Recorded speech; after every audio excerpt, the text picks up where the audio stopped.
il m'a semblé important de pouvoir nous proposer ce thème « Que dire sur la fin de vie ?» Je vous dirai dans quelques instants comment je vais aborder cette question, un peu de loin, pour arriver au cœur de notre question et éviter de se perdre, j'allais dire, dans des arguties médicaux qui en fait nous font perdre l'essentiel. Je vous propose simplement de commencer notre soirée en nous tournant vers la Vierge Marie, celle que nous invoquons, pour nous mettre debout, celle que nous invoquons facilement, notamment afin qu'elle prie pour nous maintenant et à l'heure de notre mort. Je vous propose de prier particulièrement pour tous ceux qui sont en fin de vie ce soir. Nous en connaissons peut-être, ou certains sont peut-être un peu isolés, et bien que notre prière puisse les rejoindre. Car parler de la fin de vie, c'est d'abord parler de personnes qui peuvent passer une véritable épreuve, ce dont je nous parlerai dans quelques instants. Au nom du Père et du Fils et du Saint-Esprit, je vous salue Marie, pleine de grâce, le Seigneur est avec vous. Vous êtes bénie entre toutes les femmes, et Jésus, le fruit de vos entrailles, est béni. Sainte Marie, Mère de Dieu, priez pour nous pauvres pécheurs, maintenant et à l'heure de notre mort. Amen. Au nom du Père et du Fils et du Saint-Esprit. Amen.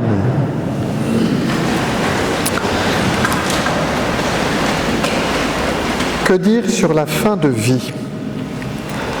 Il est vrai que l'actualité nous conduisait ou m'a conduit à vous proposer ce sujet, même si, vous le savez, et dont Pierre-Alphonse vous venez de le rappeler, le projet de loi est maintenant comme annulé avec la dissolution de l'Assemblée nationale. Annulé, c'est-à-dire qu'il va falloir reprendre à frais nouveaux tout le travail parlementaire. Mais il me semble que ce temps qui nous est donné est l'occasion d'approfondir les enjeux de cette fin de vie, car le temps est important dans toute la vie et particulièrement à la fin de la vie. En guise de préambule, je nous rappelle peut-être que la culture précède le politique.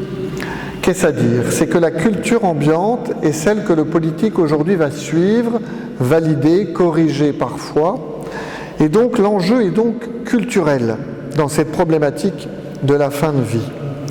C'est pourquoi je vous invite ce soir à réfléchir ensemble sur la culture qui est la nôtre, sur celle qui est induite par l'Évangile, celle qui est induite par notre société et qui, convergent ou non, va amener à des choix de fin de vie qui vont commettre l'aboutissement d'une vie. C'est pourquoi je vous invite ce soir à réfléchir.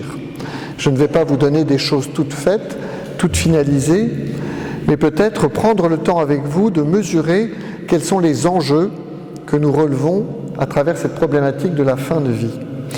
Pour cela, j'adopterai un plan en 3 parties, cela ne vous étonnera pas. Un premier point qui sera autour d'une vie finalisée et ouverte. Je m'expliquerai. Une vie finalisée et ouverte. Un deuxième point, une vie sauvée et fraternelle. Et un troisième point, une vie libre et digne. Une vie finalisée et ouverte, une vie sauvée et fraternelle, une vie libre et digne. J'aurais pu compléter mon préambule. Je vous propose ce soir et en cette église d'avoir une réflexion en théologien. C'est-à-dire que je vais sous-entendre la foi, non pas pour ne m'adresser qu'à ceux qui ont la foi, mais peut-être pour nous enraciner tous dans cette dynamique qui est celle de la foi. Bien sûr, je ferai écho à des enjeux qui ne touchent pas à la foi. D'abord, une vie finalisée et ouverte. Parler de la fin de vie, pour nous chrétiens, c'est parler d'une vie qui a une fin au sens où elle a un but, au sens où cette vie ne s'arrête pas avec la vie terrestre. Il nous faut peut-être nous le rappeler. Notre regard sur la vie et donc sur la fin de vie, est celle d'une vie qui continue, qui est appelée à passer par ce passage de la mort. Et cela change notre façon d'appréhender la vie et bien sûr la fin de la vie au sens de la fin de la vie terrestre. Et peut-être le premier point que j'aimerais évoquer avec vous, c'est que notre vie est marquée par un devenir. C'est-à-dire que nous sommes comme dans une tension, une dynamique qui va nous faire advenir. Et la fin de vie est comme marquée par un accomplissement qui va être celui de passer dans la vie éternelle. Mais ce devenir, il commence, je dirais, dès notre naissance. Souvenez-vous, dans le livre de la Genèse, l'auteur biblique nous dit « Dieu dit, faisons l'homme à notre image selon notre ressemblance ». Image et ressemblance. Nous sommes créés à l'image de Dieu, appelés à devenir à sa ressemblance, selon le regard d'un saint Irénée ou d'un saint Jean Damascène. C'est-à-dire qu'il y a comme nous une tension. Et que cette tension-là, il nous faut la recueillir dès le début de notre vie pour qu'elle puisse s'accomplir à la fin de notre vie. Le pape François, signant le dernier document du Dicaster pour la foi, donnait toute son autorité au passage que je vous lis, tiré de Dignitas Infinita, le document récemment publié sur la dignité. Bien que chaque être humain possède une dignité inaliénable et intrinsèque dès le début de son existence comme un don irrévocable, il dépend de sa décision libre et responsable de l'exprimer et de la manifester pleinement ou de l'obscurcir. Une dignité inaliénable et intrinsèque dès le début de son existence. La dignité humaine n'est pas quelque chose qui vient en surcroît de l'existence, elle est comme liée à notre existence.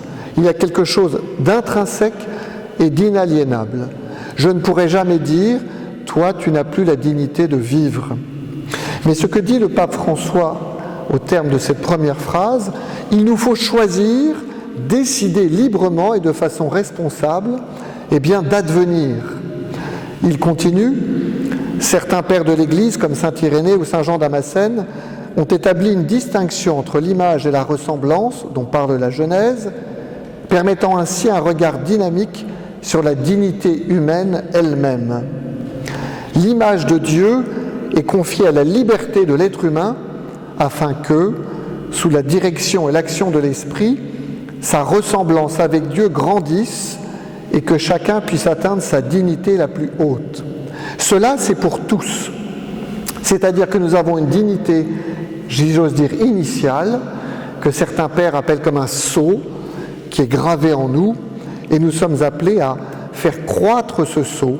Et cela, c'est l'objectif de notre vie. Lorsque l'on parle de la fin de la vie, on parle de cette finalité de devenir à la ressemblance de Dieu. Si nous inscrivons notre vie dans cette dynamique, il nous faut nous interroger sur ce qu'est l'être humain. Qu'est-ce que l'être humain ? La définition traditionnelle que je vous livre, mais qui est peut-être peu éclairante, c'est celle du philosophe Boès, une substance individuelle de nature rationnelle. Vous allez me dire, Monseigneur, vous êtes sympathique, mais cela n'est pas très éclairant. Et pourtant, cela nous dit que chaque être humain est unique, substance individuelle, c'est-à-dire qu'il y a quelque chose qui ne peut pas être mélangé dans la confusion à tous. Il y a chaque être unique et qui est image de Dieu parce qu'il est de nature rationnelle, c'est-à-dire qu'il a en lui, au-delà de son corps, cette réalité spirituelle qui est image de Dieu en lui. Mais je vais m'attarder à une autre définition de la personne humaine, peut-être plus simple et qui me semble plus adéquate aujourd'hui, notamment pour parler avec nos contemporains. L'être humain est un être de relation.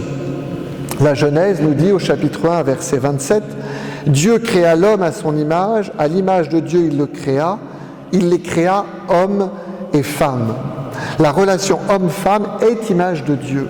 Et cette relation homme-femme, elle est marquée de façon existentielle par une relation entre deux êtres, certes humains, mais différents. Et cet être de relation, c'est ce qui caractérise l'être humain et c'est ce qui me semble nécessaire d'accueillir pour pouvoir considérer la fin de vie de façon juste. Un peu plus loin, dans le texte de la Genèse, l'auteur biblique dit « Il n'est pas bon que l'homme soit seul ». Cette relation, elle est comme constitutive de notre nature humaine. Et donc pour réfléchir à la fin de vie, mais j'allais dire à la vie tout court, il nous faut nous placer, à mon sens, dans cette relation que l'homme entretient avec tous. Nous pourrions dire, en allant plus loin, que l'être humain est un être social, c'est-à-dire qu'il vit par essence en communauté, en société. Et nous savons bien, à notre époque, comment la souffrance de l'exclusion, de la solitude, peut marquer nos contemporains. Comment, dans nos hôpitaux, nos EHPAD, cette solitude peut être très durement vécue. Et elle nous dit en creux que l'important, c'est la relation, et cette relation qui humanise. J'y reviendrai à la fin de mon propos. Donc cet être de relation que nous sommes, c'est celui-là même qui va entrer dans la fin de vie. Mais avant d'entrer dans la fin de vie, il me plaît de pouvoir vous partager un regard d'un théologien suisse, Hans-Urs von Balthasar, pour oublier le nom, ce n'est pas le plus important, qui reconnaît en chaque être humain ce qu'il appelle un appel à la communion. C'est-à-dire que cette relation homme-femme va commettre la révélation d'autres relations, 3 relations, qui sont des appels à la communion qui signent notre humanité.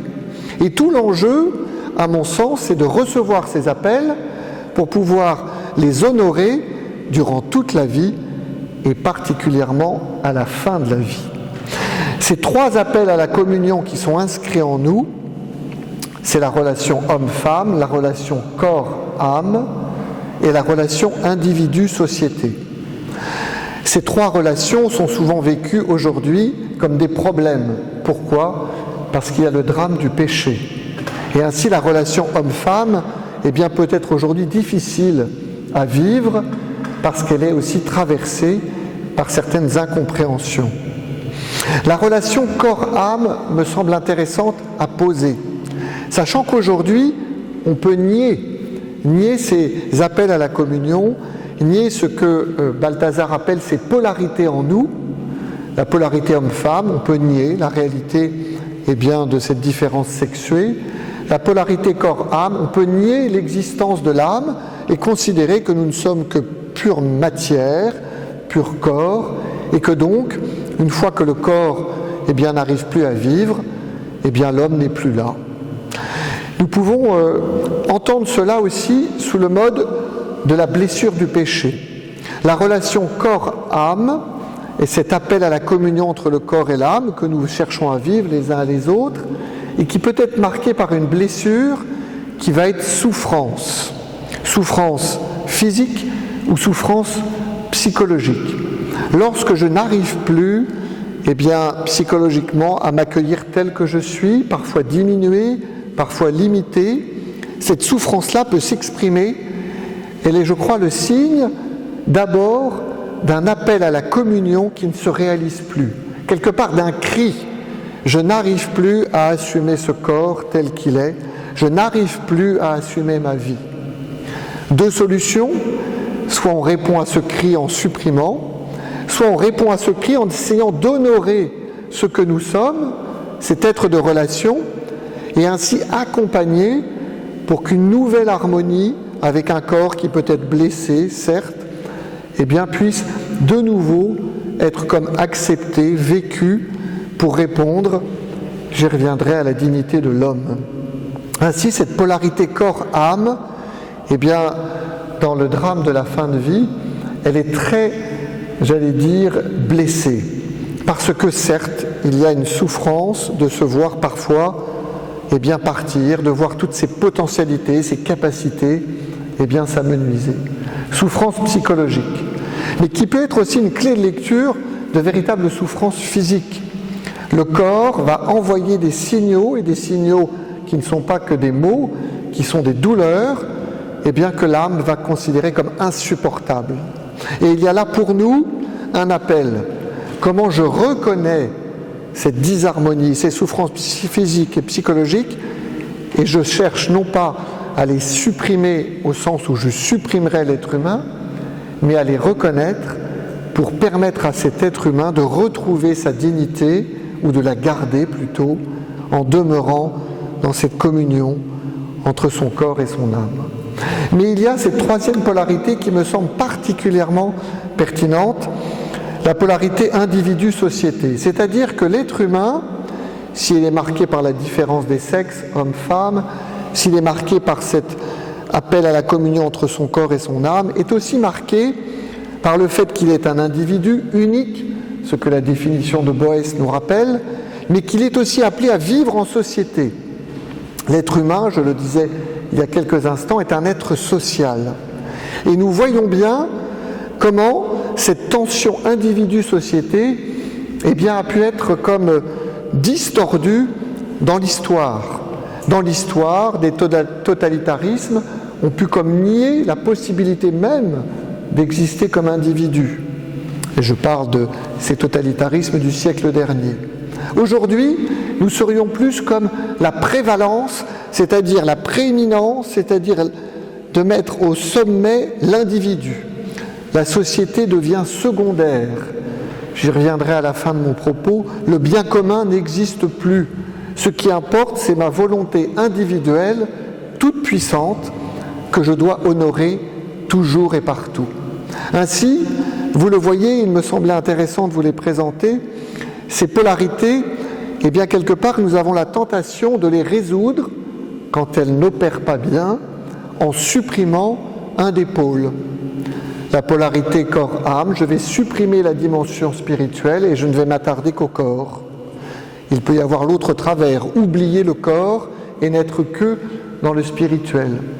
La polarité individu-société, comment je vais réussir à promouvoir une vie en société qui honore l'individu tout en l'intégrant dans une société, qui ne se focalise pas uniquement sur la volonté individuelle en la considérant comme toute puissante. Une vie finalisée et ouverte, un devenir qui est inscrit en nous et que nous avons à réaliser. Ce devenir, c'est ce que nous sommes, cet être humain, être de relation, et comment nous reconnaissons en chacun d'entre nous et dans nos frères malades ou âgés ces trois appels, homme-femme, j'ai peu développé, corps-âme, individu-société. Comment nous allons prendre soin de ces appels qui vont parfois se manifester dans des cris, parce que nous n'y arrivons plus, nous n'y arrivons pas. Et puis, troisième sous-point de cette vie finalisée et ouverte, peut-être le plus évident, c'est le ciel. Car en fait, notre vie est en vue du ciel, de la communion des saints, c'est-à-dire de la contemplation de Dieu dans l'Esprit Saint en Jésus-Christ. Vous allez me dire, c'est gentil là aussi, Monseigneur, mais ça, c'était pas très concret. Mais c'est pourtant très concret, car c'est la réalité la plus importante de notre vie. Bien sûr, si nous n'avons pas la foi, cette réalité-là, nous est étrangère. Mais peut-être qu'il y a quelque chose pour nous à vivre. Nous sommes appelés à cette communion pleine entre nous, avec Dieu, en Jésus-Christ par l'Esprit Saint. Et si nous vivions déjà du ciel, car vous le savez, la vie baptismale, c'est la vie éternelle qui commence dès maintenant. Et est-ce qu'il n'y aurait pas un appel pour nous, à prendre au sérieux cette vocation au ciel pour le vivre ici? En introduction, j'ai évoqué que la question n'était peut-être pas d'abord culturelle, mais politique. Non, on n'a pas d'abord politique, mais culturelle. Comment nous cultivons une façon de vivre qui honore tout ce que je viens de vous dire? C'est tout l'enjeu, je crois, de la fin de vie qui nous interroge sur notre mode de vie. Et c'est peut-être cet appel que je nous lance, comment nous réalisons dès maintenant ce que nous sommes appelés à vivre au ciel et qui nous permettra, nous et nos frères, de passer par la mort. Car la mort est ce passage que nous avons à réaliser qui honore notre être humain tel qu'il est sur la terre et tel qu'il sera pleinement au ciel. Car ce passage de l'image à la ressemblance sera réalisé au ciel. Je voulais commencer par ce premier point, car sinon, on risque de passer à côté de ce que nous sommes, de ce qu'est l'être humain, et ainsi de s'enfermer peut-être dans la question de la fin de vie, et bien d'abord dans des problématiques qui sont très individuelles. Deuxième point, une vie sauvée et fraternelle. J'aimerais aller plus en avant dans cette même démarche de passer de l'image à la ressemblance, en peut-être nous redisant comment Dieu a choisi de révéler ce qui est le cœur de l'homme et que nous avons à reconnaître, à savoir nos fameux 10 commandements, comment aujourd'hui les comprendre, et notamment un qui est très clair, tu ne tueras pas, pour pouvoir éclairer notre façon de vivre et notre façon d'accompagner une nouvelle fois la fin de vie. Une vie sauvée et fraternelle. Eh bien d'abord, il nous faut nous rappeler que dans l'Ancien Testament, avant que Dieu ne donne les 10 commandements, sur lesquels je vais revenir bien sûr, il a agi. C'est-à-dire qu'il a sauvé son peuple de l'esclavage. C'est-à-dire que le peuple s'est fait comme saisir par Dieu et porté en dehors d'Égypte. Et cela nous dit eh bien, qu'il nous faut peut-être d'abord consentir à être saisis, consentir à être sauvés. Malheureusement, eh bien, l'homme moderne ne consent pas à cela facilement, parce qu'il est assez puissant, parce qu'il a conquis toute la terre, il a conquis le ciel, il a fait des conquêtes scientifiques très importantes, et donc il va tenter de maîtriser la mort d'abord avant de se laisser saisir par Dieu. Et c'est là pour nous, y compris dans notre façon de vivre, un point d'attention. Est-ce que je suis prêt à accepter une dépendance radicale envers Dieu? Il y a en moi quelque chose qui résiste. Je veux être autonome, je veux pouvoir me débrouiller tout seul. Tel je vis, tel je meurs, entre guillemets. C'est-à-dire que ma façon de vivre, vous l'avez compris, c'est l'intuition que je développe depuis le début, va induire une certaine façon eh bien, d'envisager la mort et la fin de la vie. Il nous faut peut-être d'abord accepter d'être sauvés, c'est-à-dire accepter de ne pas être tout puissant, accepter qu'un autre eh bien, puisse me saisir et m'accompagner. Parfois, dans des demandes euthanasiques, et je ne parle pas de ceux qui sont dans les hôpitaux ou dans les EHPAD, de ceux qu'on entend plus souvent sur les médias, eh bien, il y a cette volonté de maîtriser. Je vais choisir comment je vais mourir, je ne veux surtout pas eh bien, être dans une décrépitude. Ces demandes-là, qui sont plus proches du suicide assisté, eh bien, elles sont très médiatiques. Mais elles révèlent, je crois, quelque chose de notre façon de vivre et donc de notre façon de mourir. Il nous faut maîtriser jusqu'au bout et quand je ne maîtrise plus, eh bien, je vais choisir de couper. Car je ne maîtrise plus. À la fin de ma vie, il faut que je m'en remette à un autre. Nous en parlons ici, j'en parle ici peut-être avec une forme de légèreté qui n'est pas juste, mais bien sûr, tout cela n'est pas simple. Comment je vais accepter qu'un autre s'occupe de moi? Comment je vais accepter de ne plus maîtriser ni le temps, ni l'espace? Il y a là quelque chose qui dit ma capacité à être sauvé, à être aidé. Et si j'ose dire, pour préparer sa mort, car la vie est la préparation au passage de la mort, il nous faut consentir à être aidé. Et je m'interroge, est-ce que je suis prêt à être aidé? Aujourd'hui, quand tout va bien, quand je suis en pleine possession de mes moyens. Vous voyez, cette vie sauvée, il nous faut bien sûr l'accueillir dans la foi, mais cela peut être, y compris sans la foi, une façon de vivre. Est-ce que je demande de l'aide de façon habituelle ou est-ce que je cherche, et c'est plutôt ça la tendance qui nous est demandée, à me débrouiller tout seul? Eh bien, Dieu nous dit, laisse-toi sauver. Premier point. Le deuxième point, c'est ce fameux décalogue, les 10 commandements. Qu'est-ce que c'est que ce décalogue? Ce sont 10 paroles qui indiquent les conditions pour qu'une vie soit libre de l'esclavage du péché dans l'Ancienne Alliance. Ces 10 paroles c'est comme un chemin qui nous est donné, qui est donné au peuple d'Israël pour vivre, et vivre en société. Car en effet, les 10 commandements sont confiés à un peuple. Le peuple d'Israël est pris d'Égypte, libéré, et Dieu lui dit maintenant vis. Et vis, je te donne ces 10 paroles pour vivre cette alliance avec moi et vivre en société. Il y a un aspect collectif. Je reviens sur ce point car ça me semble être là où le bas blesse d'une certaine façon. On a osé affubler le projet de loi du terme de fraternité. On a osé quelque part tordre la fraternité pour être au service, au contraire, d'une absence de fraternité. C'est-à-dire qu'on coupe toute relation et on supprime. Eh bien, à cet aspect collectif, il nous faut, très chers frères et sœurs, le vivre. Les 10 commandements sont un don de Dieu pour vivre ensemble. Car en effet, cette loi structure, accompagne le peuple d'Israël. Il est intéressant dans les 10 commandements qu'il n'y en a que 2 positifs et les 8 autres sont négatifs. Parmi les 8 autres, il y a bien sûr « tu ne tueras pas ».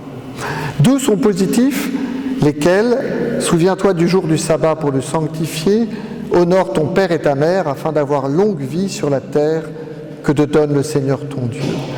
Ces 2 commandements positifs, c'est ceux d'une certaine façon qui s'imposent à moi et qui touchent à notre origine.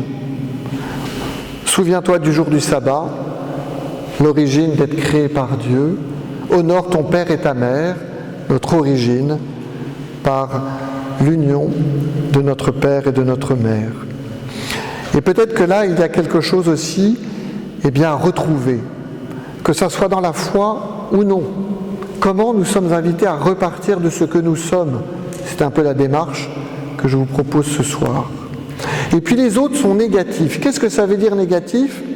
Ça veut dire que Dieu va donner à son peuple comme des balises sur un chemin de montagne. Vous savez, ces bornes. Et si on dépasse les bornes, qu'est-ce qui se passe ? On tombe dans le ravin. C'est-à-dire que c'est le minimum vital pour vivre en société. Et si on commence à voler, à tuer, à mentir, eh bien la vie en société se délite. Et c'est, je crois, là, un des enjeux.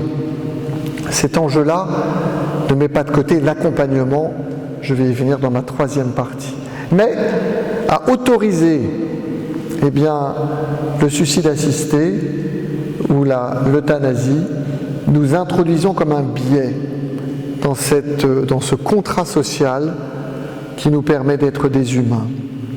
Ainsi, ces 10 commandements sont un don de Dieu, mais ces 10 commandements, selon la belle expression de saint Augustin, citée par le catéchisme au numéro 1962, Dieu a écrit sur les tables de la loi ce que les hommes ne lisaient pas dans leur cœur. C'est-à-dire que ces 10 commandements, et c'est parfois ce qu'on nous renvoie, ne sont pas d'abord un regard uniquement de foi.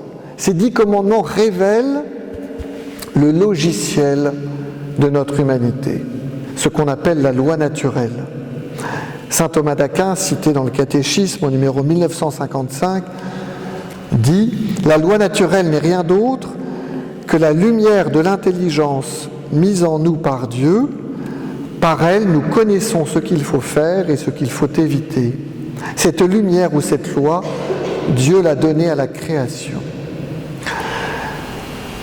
Une vie sauvée et fraternelle, consentir à être saisi par Dieu, consentir à être aidé, et ça, il faut s'habituer toute notre vie. Des balises qui nous sont données qui révèlent le cœur de l'homme. Et ainsi, les 10 commandements ne sont pas tant un plaquage religieux sur l'humanité, c'est la reconnaissance que l'humanité a besoin de ce cadre pour être pleinement elle-même. Ce que j'appelle le logiciel humain, qui fait partie de notre vie. Et tout cela est au service d'une fraternité réelle. Cette fraternité, quelque part, elle est le juge de paix d'une société humaine. Une société qui ne serait plus fraternelle, prêterait le flanc à ne plus être humaine. Et c'est peut-être un des enjeux un peu mis sous le boisseau, eh bien, de cette grande question sur la fin de vie. Comment la fin de vie demeure humaine et donc fraternelle. Comment à la fin de la vie, nous ne passons pas dans un régime d'exception qui serait tout d'un coup inhumain. Cette fraternité, elle est pour nous enracinée en Jésus. Jésus, notre frère, celui qui nous introduit dans la relation au Père que nous avons à recevoir par le baptême. Ainsi, vous le voyez, nous avons la grâce, très chers frères et sœurs, de pouvoir avoir eu la révélation de cette fraternité humaine. Car nous sommes tous frères et sœurs, fils et filles d'un seul Père. Ce qui est vrai pour nous peut être étendu à tous. Et donc l'enjeu, eh bien, va être de vivre cette fraternité avec les plus fragiles. Le pape François, dans Fratelli Tutti, au numéro 188, écrivait « Cela crée l'urgence de résoudre toutes les questions qui portent atteinte aux droits humains fondamentaux. Les hommes politiques sont appelés à prendre soin de la fragilité des peuples et des personnes. Prendre soin de la fragilité veut dire force et tendresse, lutte et fécondité, au milieu d'un modèle fonctionnaliste et privatisé qui conduit inexorablement à la culture du déchet. Cela signifie prendre en charge la personne présente dans sa situation la plus marginale et angoissante et être capable de l'oindre de dignité. Tendresse, force, pour lutter contre la culture du déchet. Tel est, je crois, un des enjeux fondamentaux de notre vie et donc de la fin de vie. Comment nous allons oindre de dignité ces personnes, parfois isolées, ces personnes qui souffrent, ces personnes malades et qui se sentent inutiles. Et la tentation, eh bien, du suicide assisté peut être très forte. Je ne sers plus à rien, je suis un déchet, autant en finir. Et cela est un appel, un cri qu'il nous faut entendre pour pouvoir vivre de façon sauvée et fraternelle. Et il y a là pour nous une vraie mission aujourd'hui. Dernière partie, une vie libre et digne. Une vie libre et digne. Nous le savons, le projet de loi sur la fin de vie est d'abord un projet qui est promu au nom de la liberté. Une liberté qui doit être toute puissante et se libérer de toute contrainte, et notamment les contraintes matérielles, les contraintes du corps, les contraintes de la maladie. Cette volonté toute puissante, elle s'appuie sur une culture libérale et individualiste. Libérale, je peux faire tout ce que je veux, comme je veux, avec qui je veux, à partir du moment où il y a un consentement. Mais le libéralisme, vous le savez, peut être marqué par une forme d'oppression. Je ne tiens pas des propos totalement communistes, mais je révèle que le libéralisme, s'il n'est pas encadré, eh bien, peut conduire à des excès, surtout quand il est au service d'une volonté toute puissante. L'individu, eh bien, est tout puissant. La question qu'il y a derrière, c'est de quelle liberté parlons-nous ? Cette liberté, le pape François l'a signée dans le document Dignitas Infinita au numéro 26 et l'a décrit en ces termes. La dignité humaine, à la lumière du caractère relationnel de la personne, aide à dépasser la perspective réductrice d'une liberté autoréférentielle et individualiste qui prétend créer ses propres valeurs sans tenir compte des normes objectives du bien et de la relation avec les autres êtres vivants. La dignité humaine, il y a comme un ramassé de ce que je nous ai dit depuis le début, à la lumière du caractère relationnel de la personne. C'est cet être de relation qu'il nous faut reconnaître et promouvoir.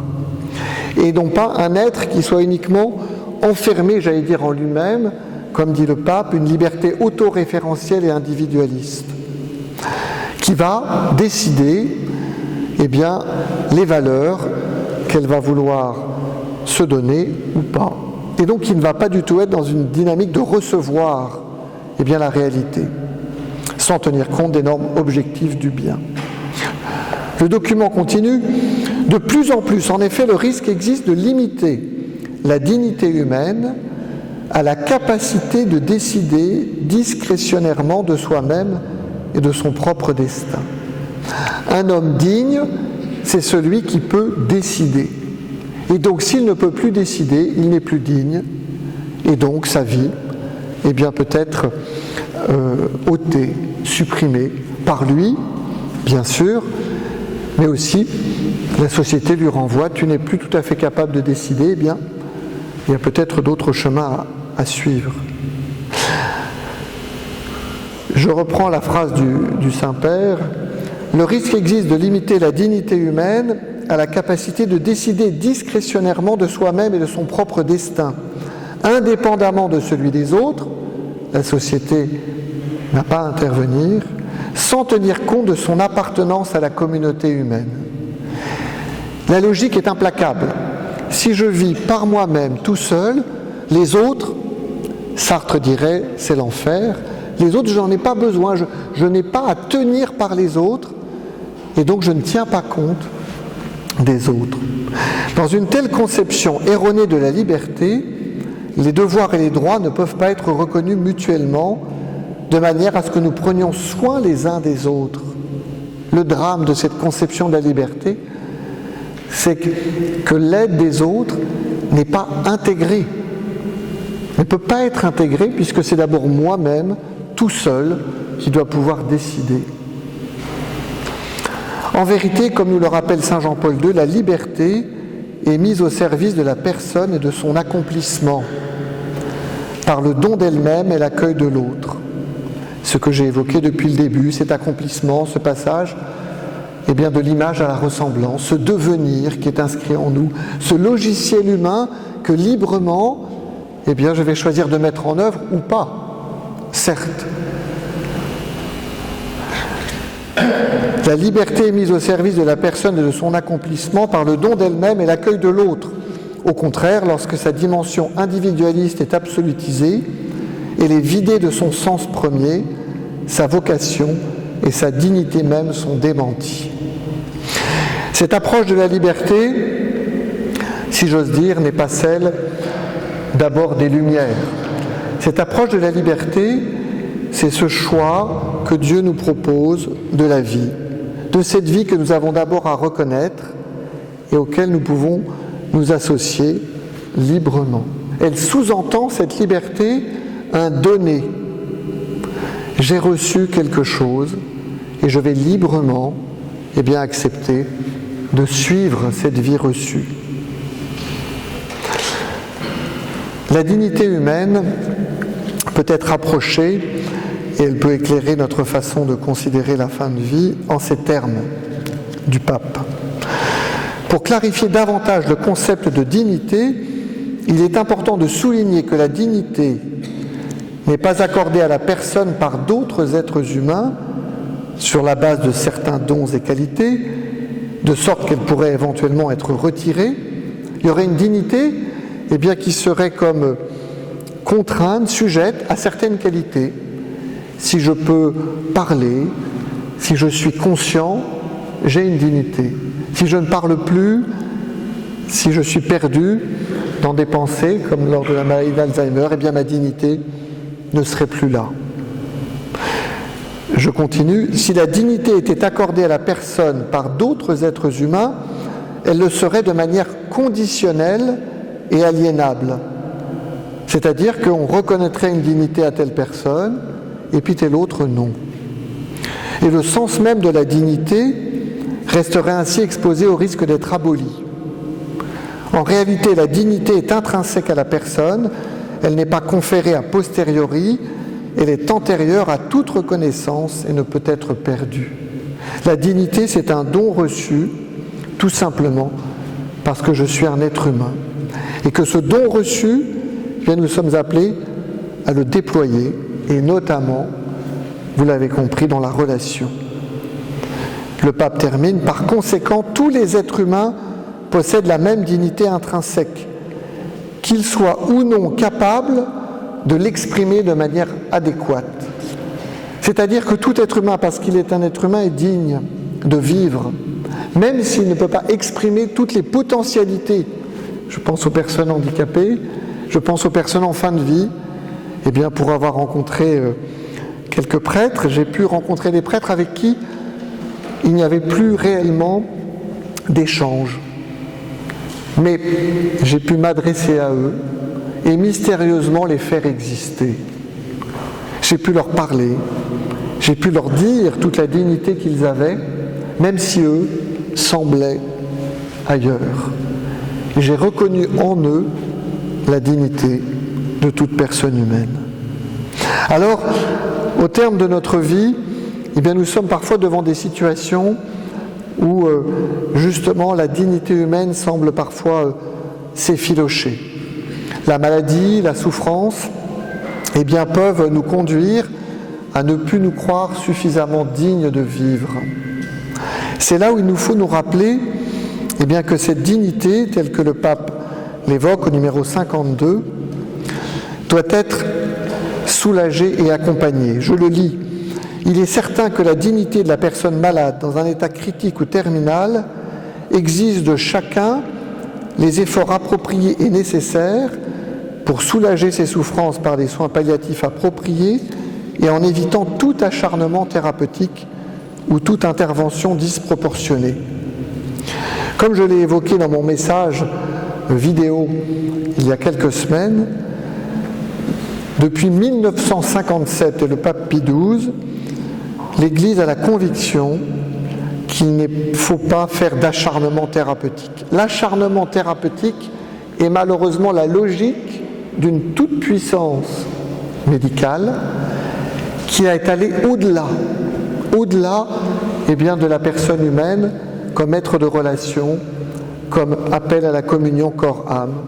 Et on a voulu parfois s'acharner, entre guillemets, sur des corps en mettant de côté toute la dimension spirituelle au sens eh bien, de cette âme qui est appelée eh bien, à passer de l'autre côté par la mort.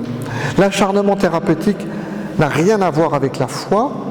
Il est, je crois, la logique d'une médecine qui s'est crue toute puissante. Et c'est un pharmacien qui vous parle. Donc l'acharnement thérapeutique n'honore pas tout ce que j'ai pu évoquer précédemment. Les douleurs doivent être soulagées. Et le même pape Pie XII disait, elles doivent être soulagées même si cela abrège l'existence. Ne nous trompons pas. Par ce qui va être administré, je vais d'abord soulager les douleurs, je ne vais pas donner la mort. Mais certains traitements eh bien, peuvent soulager les douleurs et parfois fragiliser la personne et qui va mourir. Ainsi, il nous faut, lorsque nous accompagnons en fin de vie, eh bien être au clair dans ce que nous faisons, bien être au clair du service que nous allons rendre à ce frère, à cette sœur qui est malade.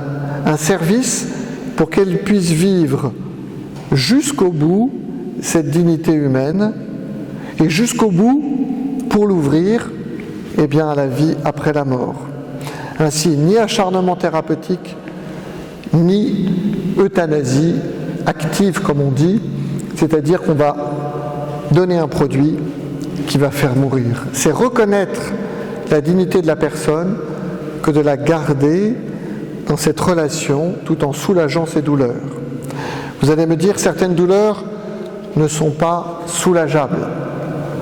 J'ai rencontré quelques élus et de fait très rapidement, comme dans les médias, c'est la maladie de Charcot qui est arrivée et on me dit, dans cette situation-là, il faut bien une exception. Attention aux exceptions qui introduisent eh bien, dans notre société comme des biais. Il nous faut accompagner, suraccompagner les malades, soulager. La loi Lesclenotti, que vous connaissez, eh bien, ouvrait la possibilité d'une sédation profonde, où, de fait, eh bien, la personne ne souffre plus. Bien sûr, cette sédation profonde, n'est pas forcément la panacée, parce que parfois la fin de vie n'est pas immédiate, mais il y a des moyens de soulager et de pouvoir ainsi permettre ce passage. Je ne crois pas, et mes propos ne se veulent pas être de résoudre toutes les solutions. La loi ne peut pas répondre à toutes les problématiques. Elle offre un cadre où elle protège le plus faible et le plus pauvre. C'est l'objet de la loi. Et comment, dans ce cadre-là, nous pouvons avoir une vie libre et digne. C'est un peu tout ce que j'ai pu vous présenter, qui a pu peut-être vous sembler lointain par rapport à notre problématique, mais qui doit nourrir notre façon d'accompagner et de vivre pour nous-mêmes et pour ceux qui nous sont donnés d'accompagner. Il me plaît, au terme de ce propos, d'évoquer le sacrement des malades. Le sacrement des malades nous dit bien peut-être des points de repère pour la fin de vie. Souvenez-vous, le prêtre, avec l'huile des malades, dit « Par cette onction sainte, que le Seigneur, en sa grande bonté, vous réconforte par la grâce de l'Esprit Saint. Ainsi, vous ayant libéré de tout péché, qu'il vous sauve et vous relève. Vous réconforte par la grâce de l'Esprit Saint. L'Esprit Saint, c'est la relation en Dieu. Vous réconforte, c'est-à-dire vous rendre fort et soit proche de vous. Ce que nous demandons par le sacrement, il nous faut pouvoir le vivre, en prenant par la main nos frères malades. Vous ayant libéré de tout péché, qu'il vous sauve et vous relève, c'est-à-dire qu'il vous permette de faire, le cas échéant, ce passage vers le salut. Il y a là peut-être pour nous comme un creuset pour accompagner ceux qui sont dans la maladie. Enfin, je ne pouvais pas finir en manquant d'évoquer la relation soignant-soigné. Vous l'avez compris dans tout ce que j'ai pu nous dire, cette relation, elle est fondamentale. Nous avons pu entendre comment un grand nombre de soignants se sont opposés à pouvoir ouvrir et participer à cette euthanasie ou à ce suicide assisté. Car là, quelque chose était comme brisé dans cette relation entre soignant et soigné. Il y a, je crois, pour nous, cette alliance, ce don et cet accueil qui se vit dans le secret de nos EHPAD, de nos soins palliatifs, où le soignant et le soigné vont s'accueillir l'un l'autre, où il va y avoir cette vraie relation qui va faire éclore une dignité qui demeure. Et c'est là un des enjeux de notre société. Vous le savez, notre façon de traiter nos frères et sœurs malades ou âgés, quelque part, est le crash test de l'humanité de notre société. Alors ne manquons pas, si j'ose dire, ce crash test. Et je voudrais finir peut-être en nous invitant à vivre de ce que j'ai pu vous présenter. Et peut-être en nous invitant à un sursaut, comme je le disais dans mon message, à un sursaut humain. C'est-à-dire d'interroger, d'accueillir, d'accompagner ces moments dramatiques de notre vie et ce moment qu'est la mort de façon humaine. Il y a un véritable accompagnement, il y a un véritable soin de ce moment de la vie, mais ne sortons pas tout d'un coup de l'humanité. Au contraire, osons vivre humainement, y compris ce passage, et il me semble important pour cela de désindividualiser notre approche de la fin de vie, et donc de notre vie. Et c'est peut-être un appel pour nous. Comment nous sommes attentifs au bien commun, c'est-à-dire, comme le dit le pape Benoît XVI, à côté du bien individuel, il y a un bien lié à la vie en société. Le bien commun, c'est le bien du nous tous. Et dans le nous, il y a tout le monde. C'est une exigence de la justice et de la charité que de vouloir le bien commun et de le rechercher. Œuvrer en vue du bien commun signifie d'une part prendre soin et d'autre part se servir de l'ensemble des institutions qui structurent juridiquement, civilement et culturellement la vie sociale, qui prend ainsi la forme de la police, au sens grec de la cité. C'est peut-être l'enjeu que cette question de la fin de vie nous envoie et qu'il nous faut ensemble relever. Je vous remercie.